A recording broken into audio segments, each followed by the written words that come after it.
ताउते तूफान ने देश के पश्चिमी हिस्से में जमकर तबाही मचाई। गोवा, महाराष्ट्र, गुजरात में तूफान बर्बादी लेकर आया। गुजरात में तूफान से अब तक 13 लोगों की मौत की खबर मिल रही है। दमन और दीव में भारी नुकसान पहुंचा है। आज पीएम मोदी तबाही का जायजा लेने गुजरात और दमन दीव के दौरे पर जाएंगे। तो आपको बता दें, ये दो तस्वीरें बता रही हैं कि तूफान तो आगे बढ़ गया, लेकिन तबाही के निशान साफ तौर पर देखे जा सकते हैं। तूफान से किस कदर तबाही मची है। दमन और दीव के हवाई दौरे पर हैं प्रधानमंत्री मोदी। गुजरात का भी हवाई दौरा वो करेंगे। ये तस्वीरें देखिए, जब तूफान गुजरा तो किस तरीके से भारी नुकसान पहुंचा। अलग अलग इलाकों की तस्वीरें बता रही हैं किस तरीके का मंजर रहा होगा। बहुत बड़ी संख्या में नुकसान की भी खबरें आ रही हैं। सुबह 9:30 बजे दिल्ली से भावनगर के लिए रवाना होंगे प्रधानमंत्री मोदी, जहां पर वो हवाई सर्वेक्षण करेंगे। ऊना, दीव, जाफराबाद और महुआ का हवाई दौरा करने वाले हैं प्रधानमंत्री मोदी। हालात का जायजा लेंगे। अहमदाबाद में सीएम और अधिकारियों के साथ उनकी समीक्षा बैठक भी होनी है। तो ये हम आपको बता रहे हैं कि सुबह 9:30 बजे वो दिल्ली से भावनगर के लिए रवाना होंगे। उसके बाद ये हवाई दौरा होगा, जिसमें वो सर्वेक्षण के बाद बात करने वाले हैं मुख्यमंत्री विजय रूपाणी से भी गुजरात के, जिसमें वो जायजा लेंगे कि हालात किस तरीके के हैं, किस तरीके की ज़रूरत है, कितना नुकसान पहुंचा है। और इन तमाम चीज़ों का अपडेट हम आप तक भी लगातार पहुंचाते रहेंगे। सुबह 9:30 बजे दिल्ली से रवाना होंगे प्रधानमंत्री मोदी भावनगर के लिए। अहमदाबाद में प्रधानमंत्री मोदी की समीक्षा बैठक भी होनी है। तूफान से कैसी तबाही हुई है, एक रिपोर्ट आपको देखनी चाहिए।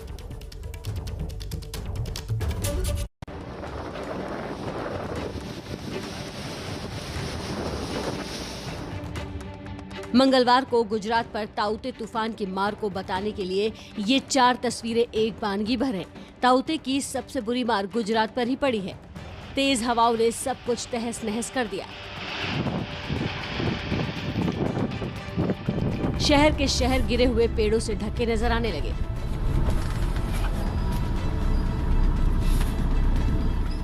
जोरदार बारिश ने परेशानी और बढ़ा दी है।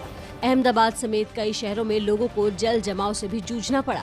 मुख्यमंत्री विजय रूपाणी के मुताबिक गुजरात में 16,000 से ज्यादा घरों को नुकसान पहुंचा है। राज्य भर में 40,000 से ज्यादा पेड़ और 1,000 से ज्यादा बिजली के खंभे उखड़ गए। गुजरात से पहले गोवा, कर्नाटक, केरल, महाराष्ट्र और दीव में ताउते ने ऐसे ही तबाही मचाई। पीएम मोदी आज तूफान से हुए नुकसान का जायजा लेने के लिए गुजरात और दीव के दौरे पर जा रहे हैं। पीएम मोदी सुबह 9:30 बजे दिल्ली से भावनगर के लिए रवाना होंगे। ऊना, दीव, जाफराबाद और महुआ का हवाई दौरा करेंगे। ताउते से हुई बर्बादी का जायजा लेने के लिए पीएम मोदी अहमदाबाद पहुंचकर सीएम और अधिकारियों के साथ समीक्षा बैठक भी करेंगे। तो तस्वीरें बयां कर रही हैं कि किस तरीके की तबाही ताउते लेकर आया है। गुजरात की तस्वीरें आपके सामने हमने रखी। गुजरात पे किस तरीके के आंकड़े निकल के सामने आ रहे हैं वो भी आपके सामने रख देते हैं। देखिए, तूफान से गुजरात पे 13 लोगों की मौत की खबर हमें मिल रही है। इसके अलावा 16,000 से ज्यादा घरों को ताउते तूफान की वजह से नुकसान पहुंचा है। 4,591 गाँव में बिजली गुल है। ये असर हुआ है ताउते तूफान का। भावनगर के 710 गाँव में बिजली गायब है। तूफान के बाद किस तरीके का नुकसान हुआ है ये हम आपके सामने रख रहे हैं। अमरेली के 576 गांव में बिजली नहीं है। साबरकांठा के 409 गांव में बिजली गायब है। इसके अलावा हम आपको बता रहे हैं बिजली सप्लाई के 3,731 फीडर बंद चल रहे हैं फिलहाल। 41,821 बिजली के ट्रांसफार्मर को नुकसान पहुंचा है। बहुत बड़े स्तर पर गुजरात को नुकसान उठाना पड़ा है। 72,523 बिजली के खंभों को नुकसान पहुंचा है। 40,000 से ज्यादा पेड़ उखड़ गए हैं इस ताउते तूफान की वजह से। तो गुजरात में किस तरह की तबाही हुई है ये हम आंकड़ों के जरिए आपके सामने रख रहे हैं, और इसी का सर्वेक्षण करने के लिए प्रधानमंत्री मोदी पहुंच रहे हैं गुजरात। तो देखिए, देश के पश्चिमी हिस्से में किस तरह तबाही मचाई है तो ताउते ने, उसकी तस्वीरें हम आपके सामने रख रहे हैं। गुजरात से जो तस्वीरें आई हैं वो डराती हैं। यहाँ 13 लोगों की दर्दनाक मौत हो चुकी है। तूफान के कारण दमन और दीव में भारी नुकसान पहुंचा है। आज प्रधानमंत्री मोदी तबाही का जायजा लेने गुजरात और दमन दीव के दौरे पर हैं। आपको बता दें, सुबह 9:30 बजे वो दिल्ली से भावनगर के लिए रवाना होंगे। और ये तस्वीरें बता रही हैं किस तरीके की हालात है ग्राउंड पर इस वक्त। हमारे सहयोगी रौनक पटेल हमारे साथ जुड़ गए हैं ताज़ा अपडेट के साथ। और रौनक, बहुत अहम हो जाता है प्रधानमंत्री मोदी का ये दौरा, क्योंकि गुजरात को बहुत ज्यादा नुकसान उठाना पड़ा है। बिल्कुल, कुछ देर के बाद प्रधानमंत्री पहुंचेंगे और सीधे जामनगर से जाएंगे उस इलाकों में हवाई दौरा करने जहां पर काफ़ी नुकसान हुआ है। करीब 3 डिस्ट्रिक्ट ऐसे हैं जहां काफ़ी नुकसान हुआ है, और खास करके फसलों को नुकसान हुआ है, लोगों की प्रॉपर्टी को नुकसान हुआ। स्वाभाविक तौर पे गुजरात की अपेक्षा है प्रधानमंत्री से एक अच्छे से राहत पैकेज की, फसलों को सबसे ज़्यादा नुकसान है। साथ में ही बिजली बोर्ड को बहुत नुकसान है, क्योंकि 1 लाख से अधिक खंभे जो है वो गिर चुके हैं, ट्रांसफार्मर गिर चुके हैं। अभी भी 4,500 जितने विलेजेज ऐसे हैं जहाँ बिजली प्रस्तावित नहीं हो पाई है। स्वाभाविक तौर पे प्रधानमंत्री वहाँ से अहमदाबाद आएंगे और अहमदाबाद में जितने भी स्टेट के आला अधिकारी हैं, मुख्यमंत्री हैं, बिजली बोर्ड से जुड़े जो अधिकारी हैं, उनसे बैठक भी करेंगे और समझने का प्रयास करेंगे कि गुजरात में कितना आर्थिक नुकसान हुआ है। अपेक्षा की जा रही है कि उस दौरे के दौरान एक राहत पैकेज केंद्र की ओर से गुजरात को दिया जाएगा। रौनक, तस्वीरें जो हम इस वक्त टीवी स्क्रीन पर देख पा रहे हैं उससे ये साफ है कि नुकसान छोटा मोटा नहीं, बहुत बड़ा है। जहां तक हम बिजली सप्लाई की बात करें, वो जिस तरीके के हालात हैं अभी मौजूदा, चूंकि बारिश की खबरें आ रही हैं कि बारिश अभी भी जारी है, तो क्या बहाल होने में कितना वक्त लग सकता है, ऐसी कोई जानकारी निकलकर सामने आ रही है? देखिए, बारिश तो कुछ हद तक रुक चुकी है और जिस इलाके में बिजली बाधित हुई थी वहाँ पूरे तौर पे रुक चुकी है। प्रस्तावित बिजली को पुनः प्रस्तावित करने का प्रयास किया जा रहा है। आधे से ज़्यादा गांव, यानी कि 2,500 से ज़्यादा गांवों में बिजली प्रस्तावित हो चुकी है, लेकिन अभी भी 4,500 विलेजेज ऐसे हैं जहाँ प्रस्तावित नहीं हो पाई है। बिजली बोर्ड के जितने भी अधिकारी हैं वो लगे हुए हैं, लेकिन बड़ी समस्या है कि 75,000 जितने खंभे जो पोल हैं वो गिर चुके हैं। स्वाभाविक तौर पे ही अगले 24 से 48 घंटे रहेंगे जिसमें बिजली को प्रस्तावित किया जाएगा। जी बिल्कुल, अहम जानकारी दे रहे हैं कि नुकसान चूंकि बड़ा है तो 24 से 48 घंटे का और इंतजार करना पड़ सकता है। बिजली सप्लाई बुरी तरीके से प्रभावित हुई है। अब आपके सामने हम 6 तस्वीरें रख रहे हैं 6 जगहों की, कि कैसे और कितने बड़े स्तर पर तूफान ने तबाही मचाई है।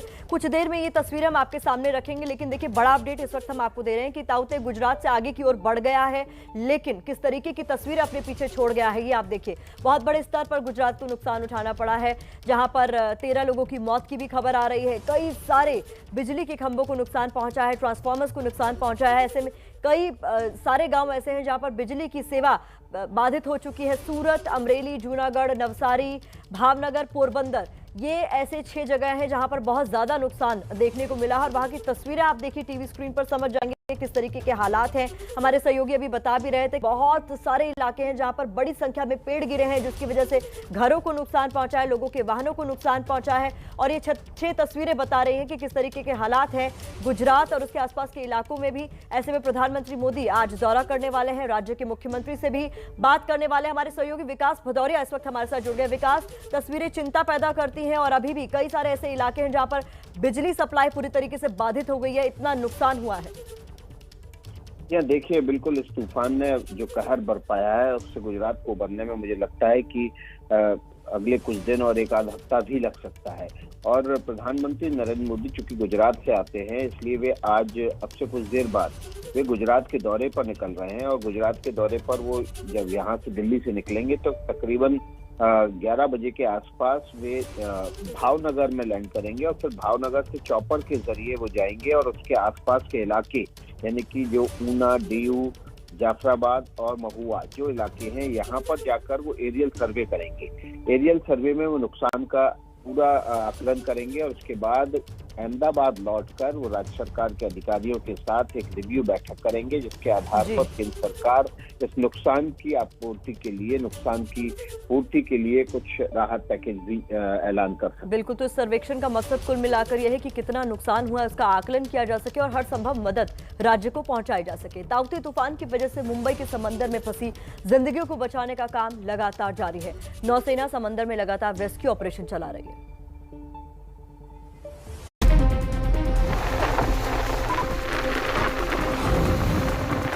ताउते तूफान अब शांत हो चुका है, लेकिन समंदर में तूफान के रौद्र रूप को देखकर ही रूह कांप जाए।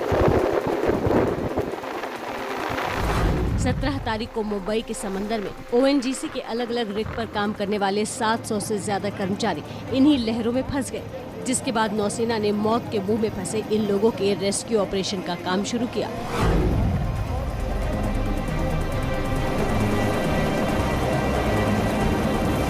नौसेना अब तक 400 से ज्यादा लोगों का रेस्क्यू कर चुकी है और लगातार ऑपरेशन जारी है। समंदर में 16 से 18 घंटे संघर्ष करके लौटने वाले संदीप सिंह बताते हैं कि कैसे उन्होंने सारी उम्मीद छोड़ दी थी। इनके टूट गए तो बाज अपना तैरने लगा, तो उसने एक अनमैन प्लेटफॉर्म पे जाके टच कर दिया, ठोक दिया पीछे स्टारबोर्ड में ठोकने से पानी उसके अंदर भरने लगा और इतना ज़्यादा पानी गिर रहा था, इतना रफ था कि चारों तरफ से पानी आ रहा था हमारे पास। कोई इलाज नहीं था कि उसको रोक सके। लेकिन नौसेना ने समय रहते रेस्क्यू ऑपरेशन शुरू किया और भंवर में फंसी जिंदगियों को सही सलामत किनारे तक पहुंचा दिया। चक्रवात में फंस गए थे, हम लोग का जो है बाढ़ जो था हैंगिंग कर दिया था, लेकिन जो है हैंगिंग जो है भाग गया। ये भी आप लोग की मदद के लिए आई, बहुत बहुत शुक्रिया। ताउते तूफान के दौरान समंदर में बार्ज P305 पर 273 लोग फंस गए, जिसमें से 180 को बचाया जा चुका है। बार्ज गर्ल कंस्ट्रक्टर में 137, ऑयल रिग सागर भूषण में 101 और बार्ज SS3 पर 196 लोग बचाए जा चुके हैं। समंदर में काम करने के दौरान कर्मचारियों के रहने के लिए जो इंतजाम किया जाता है उसे ही बार्ज कहते हैं। इसमें कोई इंजन नहीं होता, इसे दूसरे जहाज खींच कर ले जाते हैं। समंदर में फंसे लोगों के लिए नौसेना एक बार फिर देवदूत बनकर आई है और सैकड़ों लोगों को नई जिंदगी की सौगात दी है। तो देखिए, तस्वीरें बता रही हैं कैसे से जिंदगी बचाने के लिए जद्दोजहद जारी है, लेकिन कोशिश है कि हर एक जान बचाई जा सके। ताउते तूफान ने किस तरीके से मुसीबत पैदा कर दी, उसकी तस्वीरें हम आपको दिखा रहे हैं। इसी को लेकर समंदर में रेस्क्यू ऑपरेशन चल रहा है। बार्ज P305 जिसकी कल डूबने की खबर आई थी, उस पर 237 लोग फंस गए थे, जिसमें से 180 लोगों का रेस्क्यू कर लिया गया है। बाकी लोगों को बचाने की कोशिश अब भी जारी है। 93 लोग ऐसे हैं जो लापता बताए जा रहे हैं, इनको ढूंढा जा रहा है। इसके अलावा अहम जानकारी आपके सामने, बार्ज गर्ल कंस्ट्रक्टर पर 137 लोग, ऑयल रिग सागर भूषण पर 101 लोग और बार्ज SS3 पर 196 लोग सवार थे, जिनको बचा लिया गया है रेस्क्यू ऑपरेशन के जरिए, जो लगातार नेवी की तरफ से चलाया जा रहा है। तो समंदर में रेस्क्यू ऑपरेशन किया गया क्योंकि ताउते तूफान की वजह से यहां पर ये जो बार्ज है अपनी जगह से खिसक गए, यानी ड्रिफ्ट कर गए। उसके बाद SOS कॉल्स पहुंची नेवी के पास कि हमारी मदद की जाए, और उसके बाद मदद पहुंचाने का काम नेवी लगातार कर रही है। ताउते तूफान ने मुंबई की रक्षा दीवार समझे जाने वाले गेटवे ऑफ इंडिया पर भी अपने हमले के निशान छोड़े हैं। तूफान से मुंबई में जो तबाही हुई है, उसके बाद ये सवाल भी उठ रहे हैं कि क्या ये समंदर की वार्निंग थी? क्या मुंबई पर बहुत बड़ा संकट आने वाला है? आखिर क्यों ये सवाल उठ रहे हैं और क्यों मुंबई पर खतरा महसूस किया जा रहा है? इसका जवाब जानने के लिए ABP न्यूज की ये एक्सक्लूसिव रिपोर्ट आपको जरूर देखनी चाहिए।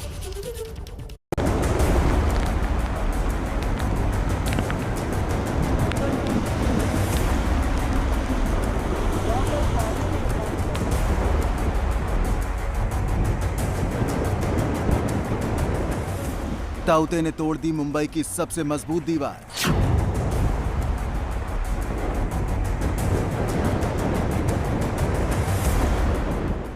गेटवे ऑफ इंडिया की दीवार का टूटना मुंबई के लिए एक खतरे की घंटी माना जा रहा है।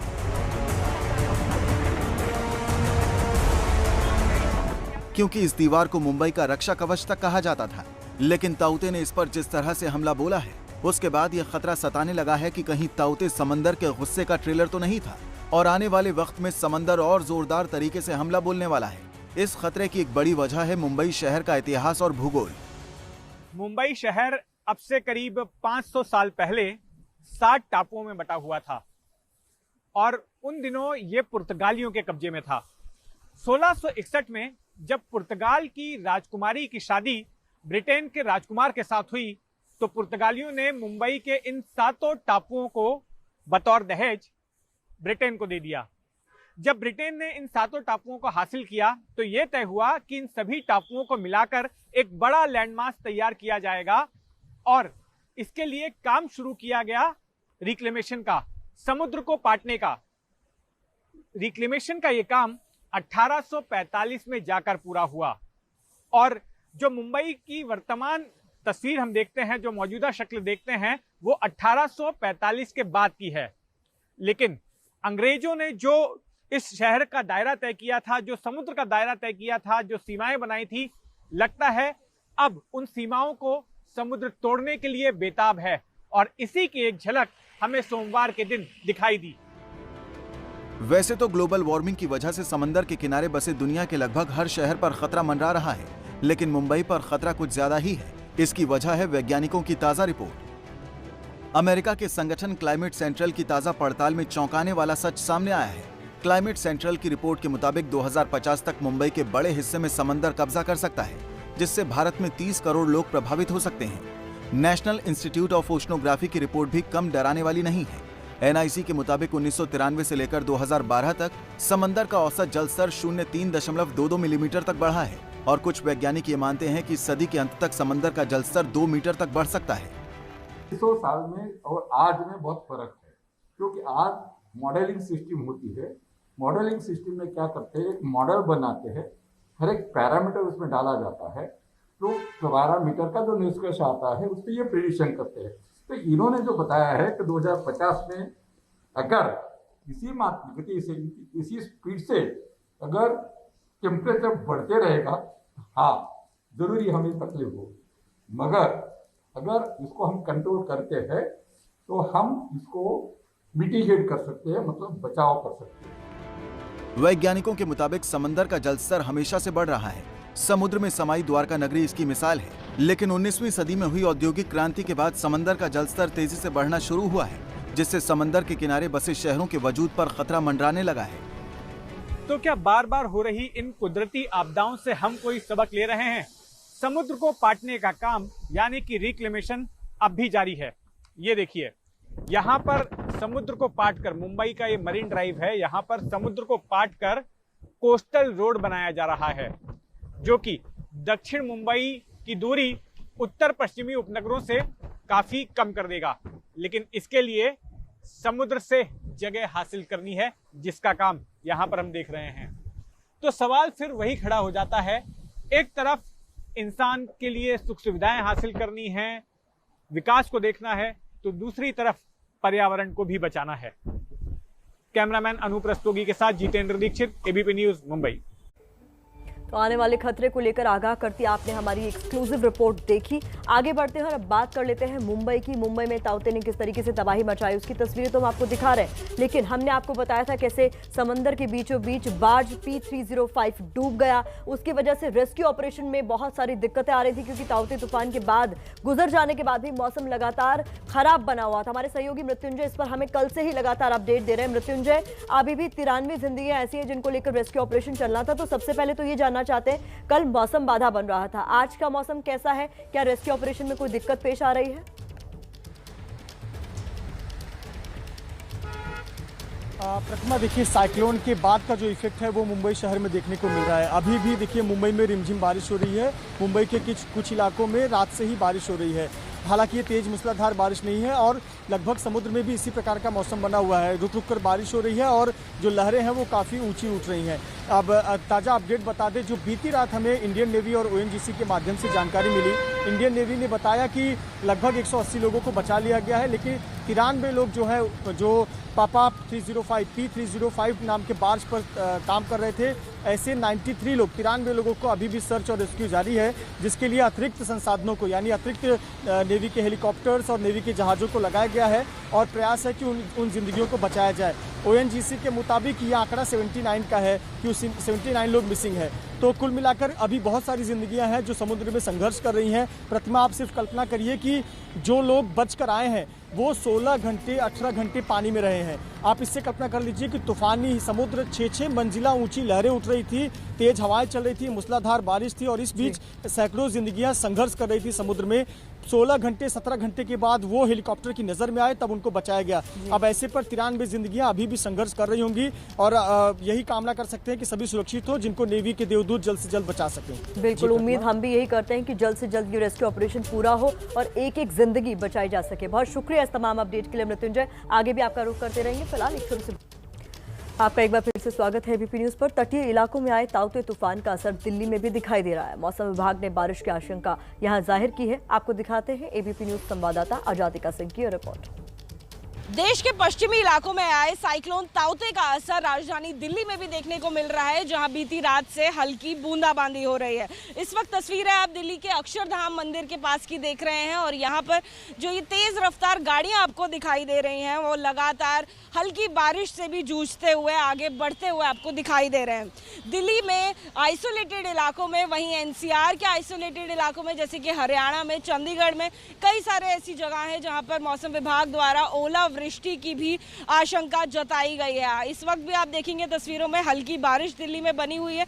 कुछ इसी तरह से करीबन 2 दिनों तक दिल्ली का मौसम बना रहेगा, जैसे कि मौसम विभाग ने अंदेशा जताया है। लेकिन गनीमत ये है कि यहाँ पर तूफान जैसी स्थिति उत्पन्न नहीं होगी और इसका कोई असर फिलहाल मॉनसून से भी नहीं है। जैसे कि मौसम विभाग भी कह रहा है, जो असर है वो केवल साइक्लोन से संबंधित है और ये असर कुछ दिनों तक रहेगा, जो कि गनीमत है। दिल्ली में जो भीषण गर्मी बनी हुई थी उससे राहत दिलाता हुआ ज़रूर नज़र आ रहा है।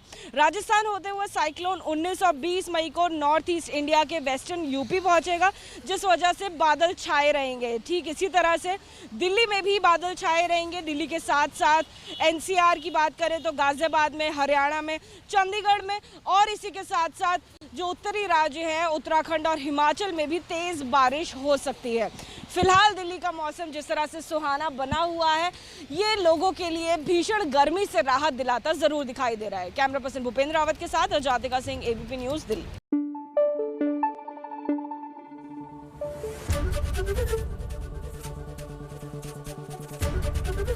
एबीपी न्यूज आपको रखे आगे।